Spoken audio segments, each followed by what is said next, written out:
Luxembourg grants residence permits to investors if any of the following options are met. Number one is the investor can invest at least 500,000 euros into an existing company and its registered office in the country with a commitment of at least 5 years. And number two is the investor can invest at least 500,000 euros in a newly created company with its head office registered in Luxembourg and having a commitment to create at least 5 jobs within 3 years of the company being established. And the third option is the investor can invest at least 3 million euros in a new or existing investment or management type structure with a head office that's actually in Luxembourg. And number four is he has the option where he can invest at least 20 million euros as a deposit in a Luxembourg financial institution and maintaining the investment for a minimum of 5 years. The eligibility requirements exclude real estate investments. Investors can obtain residence permit giving them access to the Schengen countries. Citizenship can be attained after 5 years of residence in Luxembourg, and dual citizenship is allowed. To get the actual passport, you will have to take a language exam to receive Luxembourgish citizenship. Luxembourg citizens have visa-free or visa-free on arrival access to 186 countries and territories, ranking the Luxembourg passport third in terms of travel freedom and tied with Denmark and Italy in their passports. Income tax in Luxembourg is charged on a progressive scale with 23 brackets, which range anywhere from 0 to 42%. Workers may also pay between 7 and 9% as an additional contribution to what is called an employment fund. Luxembourg does tax worldwide income, and as you can see by the figures I gave, it's extremely high. The maximum corporate tax rate, depending on the income, could be as high as 45.78%. The GDP per capita of Luxembourg is about 118,000 US dollars a year, which is one of the highest in the world. You would be better off outsourcing for a lot of your labor unless you're required to hire nationals as a requirement to keep your visa, because the GDP per capita is so high in Luxembourg.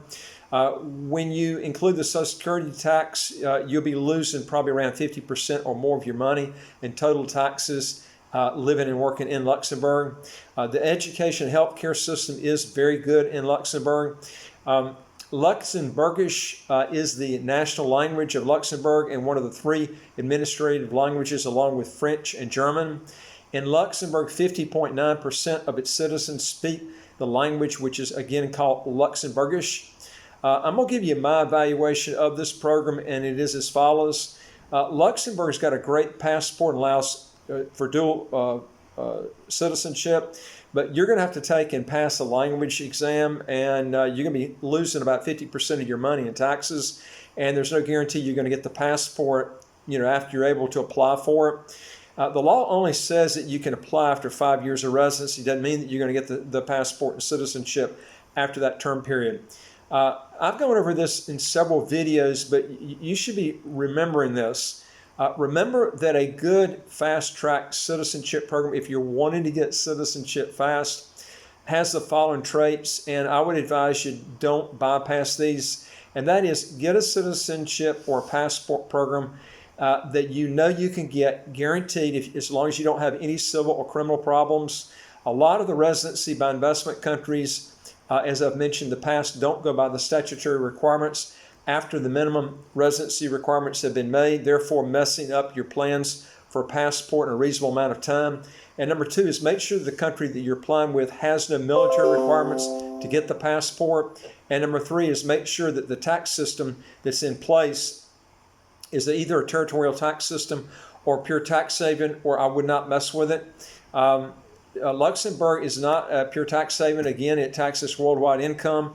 I would shy away from this. You're going to lose a lot in a socialistic program like this. And I would also make sure there's no language test. Let me give you an example. You can get a St. Kitts passport in 4 months. In Luxembourg, it's going to take you probably 7 years or longer to get the passport at least.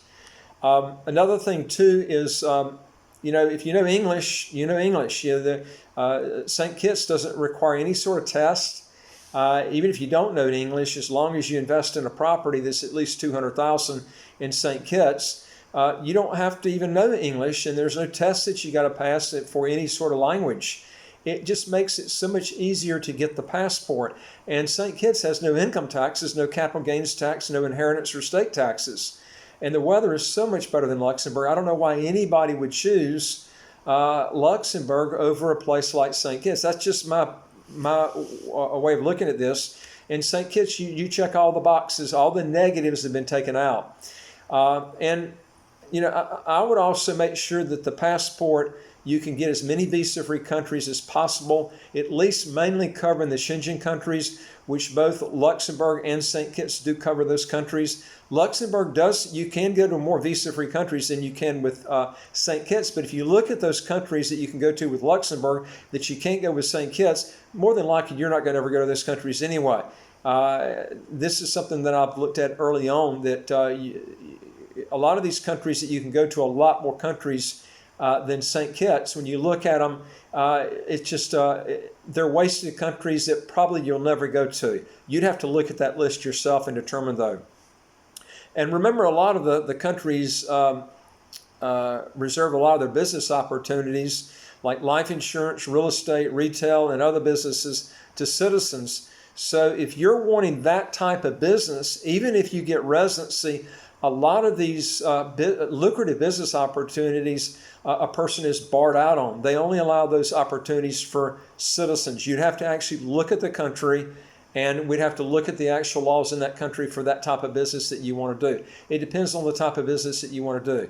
Also, when you move to a new country where you don't know the language, I'm going to tell you, I experienced this myself when I lived in Panama. It takes 3 to 4 times longer to get anything done. And time is money. You can waste a terrific amount of time just doing simple things because you can't speak the language. Anyway, if you want to learn more on how to legally get your taxes to zero legally, or to get a passport or residency in as quick as 3 months, do 3 things. Hit the subscribe button to the right of your screen. You'll get new videos as they come out automatically. And number 2 is, I'd like to hear from you. If you got a question or comment, put it below. And number 3 is, go to our website, www.citizenshipquickly.com, and fill out our questionnaire. The way you do that is you go to the top of the website, hit where it says to get apply to get started, and then fill out the questionnaire, and then just hit the send button. We'll get that, and we'll get back with you. We deal with about 74 citizenship by investment or residency by investment countries that I think you'll be interested in if you're not interested in Luxembourg or St. Kitts. I just like St. Kitts because it checks all the boxes. Antigua's the same way too, but I actually favor St. Kitts a little bit over Antigua for several reasons, which you can look at our other videos and determine on that. Anyway, thanks for watching, and I look forward to talking to you on the next video. Take care.